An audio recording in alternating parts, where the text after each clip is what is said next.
नमस्कार दोस्तों, आदाब, गुड मॉर्निंग। कुछ लोग मल्टी टैलेंट लिए होते हैं। ऐसे व्यक्ति एक किसी विषय विशेष के विशेषज्ञ नहीं होते हैं, बल्कि नाना प्रकार के विषयों में उनका समान अधिकार रहता है। ऐसे ही एक व्यक्ति थे जर्मन दार्शनिक कार्ल मार्क्स। कार्ल मार्क्स इतिहासकार भी थे, राजनीतिक विश्लेषक भी थे, दार्शनिक भी थे और इकोनॉमिस्ट भी थे।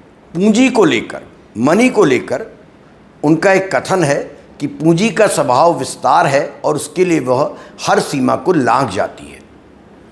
आज इस विषय पर एक ताज़ा संदर्भ है जिस पर मैं आपसे चर्चा करने जा रहा हूं, और चर्चा करने जा रहा हूं तो पूंजीवाद पर मुझे एक कविता सुनाने का आपको मन हुआ है, जो मैं हमेशा सुनाता हूं। ये त्रिभुवन जी की कविता है।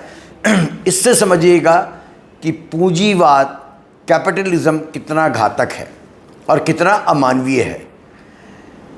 त्रिभुवन कहते हैं, वे कहते हैं जहाँ डार्क है वहाँ स्पार्क है, जहाँ लाइट है वहाँ कहाँ स्काई लार्क है, जहाँ मेरा और तुम्हारा पेन है बेबी और हम मिलकर आंसू बहा रहे हैं वहाँ उनका प्लेजर है बेबी। एक कोर्स चल रहा है, हर कोई हर किसी को आनंदातिरेक में मसल रहा है बेबी। मैं जब भी कुछ प्रश्न करता हूँ बेबी, वे कहते हैं यह फियर्स का ज़माना नहीं है, यह टीयर्स का समय नहीं है, आपको अपना रक्त देते रहना है वरना यह ऐसे ही बहना है। लेकिन मुझे लगता है बेबी, ये जो उनका पैराडाइस है मेरा और तुम्हारा वार जोन है। वे जो एवरीबॉडी की बात करते हैं बेबी, अब वो या तो नो बॉडी हैं या फिर उनके लिए कुछ खास बॉडी हैं बेबी। कुछ प्योर और बाकी सब डर्टी है बेबी। बीटी कॉटन बिनने गई बहनें बेबी, सुदूर किसी कुएं से खारा पानी लाने गई माँ बेबी। बिजली के तार से फंदा बनाने की सोच रहा है पिता बेबी, और फूस की झोपड़ियों में जीवित जलते हुए बच्चे हैं बेबी। यह कोई लोकतंत्र वोकतंत्र नहीं है, यह कोई लोकतंत्र वोकतंत्र नहीं है, यह एक अमानुषिक पॉलिटिकल थ्रिलर है बेबी। जिसे तुम लाइट रूम कह रही हो वह डार्क रूम है बेबी, वह वार जोन है बेबी। तो कार्ल मार्क्स ने जो पूंजी की संरचना पर चर्चा की थी और कहा था कि पूंजी स्वभाव का विस्तार है, उसका संदर्भ जुड़ता है दिल्ली की अदालत से एक याचिका में। इस पर आप चर्चा करने जा रहे हैं। दिल्ली की अदालत से लेकर अमेरिकी अदालतों तक फैली मुकदमेबाजी जो अडानी समूह पर है, वह यह दिखाती है जब पूंजी और सत्ता का मेल होता है तो न्याय, पारदर्शिता और लोकतंत्र के मूल प्रश्न सीधे चुनौती के घेरे में आ जाते हैं। यहाँ पर एक बहुत महत्वपूर्ण बात है, और वो बात ये है कि हमारे देश में पंडित जवाहरलाल नेहरू ने, देश के प्रथम प्रधानमंत्री ने, जो मिश्रित अर्थव्यवस्था जिसमें वो समाजवादी मॉडल को भी अपनाना चाहते थे और प्राइवेट सेक्टर को भी बढ़ावा देना चाहते थे, वो पूरी तरह अब ध्वस्त हो गया है। और इसके ध्वस्तीकरण की शुरुआत 1992 में नरसिम्हा राव के शासनकाल में शुरू हुई, कांग्रेस के ही शासनकाल में शुरू हुई, जिसकी नींव रखी थी तत्कालीन वित्त मंत्री मनमोहन सिंह जी ने। अब आप इसको, जो कॉरपोरेट समूहों की बात हो रही है और उनका जो दबाव भारत की सत्ता के पर पड़ रहा है, उनका दबाव जो आम आदमी को प्रतिदिन इफेक्ट डाल रहा है, उसको समझिए इस अदालत के फैसले से। अडानी की यात्रा केवल कारोबारी विस्तार की कहानी नहीं है, लेकिन वह उस जटिल ताने बाने को उजागर करती है जिसमें सत्ता यानी कि पावर, नीति, पूंजी और न्यायिक ढांचे आपस में रोज़ टकरा रहे हैं और आम आदमी की लोकतांत्रिक आकांक्षाएं बार बार सवालों के घेरे में आ रही हैं। अभी दिल्ली की जिस अदालत के फैसले की मैं बात कर रहा हूं, वो अडानी इंटरप्राइजेज लिमिटेड, AIL, जो अडानी साहब की एक कंपनी है, उसकी एक पिटीशन पर अंतरिम आदेश को लेकर है। और साथ ही इसका रिश्ता, इसके तार जुड़ते हैं अमेरिका में दायर अडानी साहब पर अभियोग और सम्मन्स को लेकर, जो अडानी साहब को हिंदुस्तान में सर्व ही नहीं हो पा रहे हैं। देखिए, अडानी इंटरप्राइजेस लिमिटेड ने एक मानहानि याचिका 6 सितंबर 2025 को दिल्ली की एक सिविल अदालत में, ये स्पेशल सिविल कोर्ट है जिसमें शायद न्यायमूर्ति अंजू कुमार सिंह हैं, ये रोहिणी में है, वहाँ दायर की गई 6 सितंबर को, यानी कि 3 दिन पहले। और 6 सितंबर को ही अदालत ने एक एंट्रिम ऑर्डर, अंतरिम आदेश, जिसको लीगल टर्म्स में एंट्रिम इंजंक्शन कहा जाता है, वो दे भी दिया। इस आदेश में पत्रकारों को, एनजीओस को और ऑनलाइन प्लेटफॉर्म्स को, सोशल मीडिया इत्यादि को अनवेरीफाइड डिफेमेटरी कंटेंट, यानी कि ऐसा कंटेंट जिनको वेरिफिकेशन नहीं हुआ है, अडानी साहब के बारे में जो कहा जा रहा है उसको हटाने और आगे ना प्रकाशित करने का निर्देश दिया गया है। और जो गौरतलब बात यह है कि याचिका दायर होते ही आदेश भी पारित हो गया और दोनों घटनाएं एक ही दिन में हुई हैं। अदालत ने यह हालांकि स्पष्ट किया है कि निष्पक्ष और स्थापित रिपोर्टिंग पर कोई रोक नहीं है, लेकिन अदालत ने कहा है कि बिना प्रमाणिक आधार के लगाए गए आरोप कंपनी की साख को, अडानी साहब की साख को अपूरणीय क्षति पहुंचा सकते हैं। तो ऐसे समाचार हटा दिए जाएं अगर सोशल मीडिया में हैं और उनको प्रकाशित नहीं किया जाए। अब दिल्ली की इस जो अदालत ने जो ये आदेश दिया है, इसने एक बार फिर सवाल खड़ा कर दिया है कि मानहानि के मुकदमे और अंतरिम आदेश की स्वतंत्र पत्रकारिता पर अंकुश लगाने का हथियार तो नहीं बनते जा रहे हैं। प्रेस स्वतंत्रता से जुड़े संगठनों का कहना है कि यह प्रवृत्ति स्लैप, थप्पड़ मारना है। वैसे स्लैप का अर्थ है strategic lawsuits against public participation. इन लोगों का कहना है ये स्लैप का उदाहरण है जहां मुकदमे का उद्देश्य आलोचना को कानूनी प्रक्रिया के बोझ से दबा देना है। भारत में तो मानहानि न केवल दीवानी बल्कि आपराधिक अपराध भी है, ये सिविल भी है और क्रिमिनल भी है, और इस आधार पर पत्रकारों और जो रिसर्च कर रहे हैं उन पर दबाव बनाने की गुंजाइश बहुत बढ़ जाती है। अडानी विवाद का दूसरा चेहरा अमेरिका है। अमेरिका में चल रहा मुकदमा है जहां नवंबर 2024 में अमेरिकी न्याय विभाग, जिसको डिपार्टमेंट ऑफ जस्टिस कहा जाता है, और वहाँ का प्रतिभूति नियामक संस्था सिक्योरिटीज़ एक्सचेंज कमीशन जो कहलाता है, उसने अडानी समूह और उनके कुछ वरिष्ठ अधिकारियों के खिलाफ गंभीर आरोप दायर किए हैं। आपको पता होगा, आरोप ये हैं कि इस समूह ने भारत में बड़े पैमाने पर रिश्वतखोरी की है और अमेरिकी जो इन्वेस्टर्स हैं जिन्होंने अडानी साहब के यहाँ इन्वेस्ट किया है, उन्हें यह दिखाने में गुमराह किया है कि उनकी कंपनियां भ्रष्टाचार रोधी नीतियों का पालन करती है, यानी कि भ्रष्टाचार नहीं करती हैं, ऐसा अडानी साहब ने अपने इन्वेस्टर्स से कहा है। जबकि इन आरोपों में जो सिक्योरिटीज़ कमीशन ने लगाए हैं उसमें फ्रॉड और कॉन्स्पिरेसी जैसे गंभीर आरोप शामिल हैं।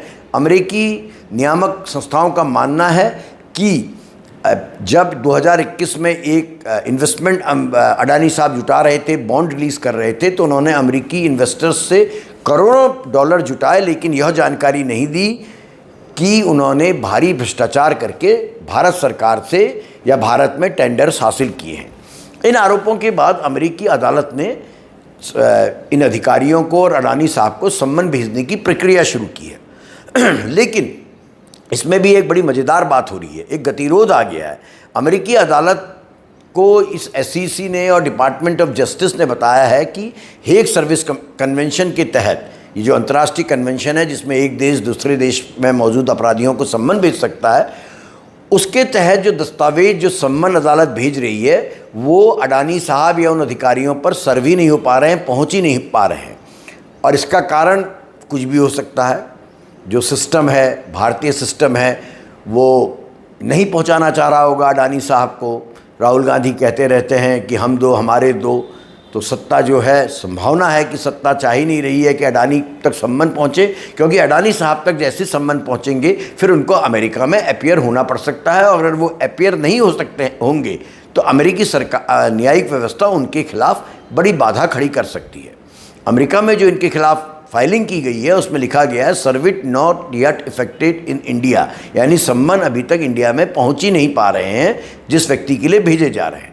अब ऐसे में ये सवाल उठता है कि क्या भारत जैसे लोकतंत्र में इतनी बड़ी कंपनी के खिलाफ अमेरिकी न्यायिक प्रक्रिया जो चल रही है उसे जानबूझकर स्लो किया जा रहा है या धीमा किया जा रहा है। यहाँ पर एक वैचारिक संदर्भ जोड़ना उचित होगा। एक साहब थे एडवर्ड सईद। ये एडवर्ड सईद साहब जो हैं ये अमेरिका के बड़े आलोचक और राजनीतिक विचारक थे। 2005 में इनकी मृत्यु हुई। इन्होंने अपनी एक, इनकी बड़ी फेमस बुक है, उसका नाम है ओरिएंटलिज्म। 1978 में ये बुक प्रकाशित हुई थी, जिसमें उन्होंने दिखाया है कि किस तरह पश्चिम ने पूर्व की छवि को गढ़ा है, सत्ता और संस्कृति का गठजोड़ बनाया है। सईद कहते थे कि ज्ञान और शक्ति हमेशा साथ चलते हैं और संस्कृति का इस्तेमाल राजनीतिक प्रभुत्व को वैध ठहराने के लिए किया जाता है। इस दृष्टिकोण से यदि हम देखें तो अडानी विवाद केवल आर्थिक या कानूनी मामला नहीं है, लेकिन यह उस सत्ता संरचना का भी उदाहरण है, क्रॉनी कैपिटलिज्म का उदाहरण है, जहां कॉरपोरेट पूंजी और राजनीतिक ताकत मिलकर अपने लिए अनुकूल छवि बनाते हैं, माहौल बनाते हैं, और जो आलोचना कर रहे हैं उनको किसी न किसी तरीके से हाशिए में धकेल देते हैं। अडानी हिंडनबर्ग विवाद आपको याद होगा, जनवरी 2023 में हिंडनबर्ग रिसर्च ने अडानी समूह पर बेहद गंभीर आरोप लगाए थे, जिससे अडानी साहब की जो मार्केट कैपिटलाइजेशन था, शेयरों की कीमत थी, उनमें भारी गिरावट आई थी। ये आरोप थे शेयर की कीमतों में हेराफेरी करने और जो इनकी ऑफशोर कंपनियां हैं, जो बाहर कंपनियां हैं, उनकी जगह उनके जरिए मनी लॉन्ड्रिंग करने के। अडानी ने उस रिपोर्ट का खंडन किया था और इसे भारत विरोधी साजिश बताया था, लेकिन उस रिपोर्ट ने जो भी सवाल उठाए गए थे हिंडनबर्ग रिपोर्ट में, जिसकी आजकल कोई बात नहीं कर रहा है, वो आज भी एक बहुत बड़ी समस्या बनके अडानी के सामने खड़े हैं। और इसी रिपोर्ट ने विदेशी इन्वेस्टर्स जो अडानी साहब के हैं, उनके निगाहों में अडानी की छवि को संदेहास्पद बना दिया है। और आगे चलकर यही मामला अब अमेरिका का डिपार्टमेंट ऑफ जस्टिस और सिक्योरिटीज़ एक्सचेंज कमीशन देख रहा है और मुकदमा अडानी साहब पर चल रहा है। इसके राजनीतिक आयाम इससे भी ज़्यादा गहरे हैं। हमारा विपक्ष लगातार कहता आया है, सदन में कह रहा है, सड़क में कह रहा है कि अडानी समूह ने मोदी सरकार के प्रोटेक्शन में, उनके संरक्षण में अभूतपूर्व विस्तार किया है। बंदरगाह ले लीजिए, हवाई अड्डे ले लीजिए, बिजली ले लीजिए, कोयला ले लीजिए, आप कोई चीज़ ले लीजिए, सोलर एनर्जी ले लीजिए, सब जगह अडानी अडानी और अडानी। इसे क्रोनी कैपिटलिज्म का अद्भुत उदाहरण आप मान सकते हैं। हालांकि सरकारें खंडन करती हैं, केंद्र सरकार खंडन करती हैं, भारतीय जनता पार्टी खंडन करती है।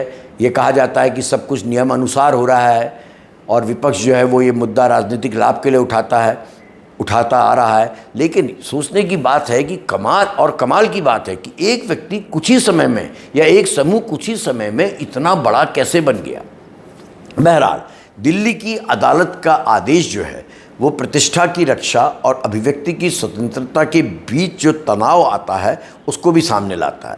अमेरिकी अदालत का जो सम्मन है वो अडानी साहब और उनके अधिकारियों तक नहीं पहुंच पा रहा है। ये एक बहुत बड़ा प्रश्न है। विपक्ष और सरकार की जंग यह बता रही है कि लोकतंत्र में कॉरपोरेट सवाल किस तरह से राजनीतिक हथियार बन चुका है, और इन्वेस्टर्स की प्रतिक्रिया, जो विदेशी इन्वेस्टर्स हैं, वो यह दिखा रही है कि बाज़ार में पारदर्शिता की भारी कमी है। अडानी साहब ने कुछ ना कुछ ऐसा ज़रूर किया है जिससे निवेशक बरगलाए गए हैं।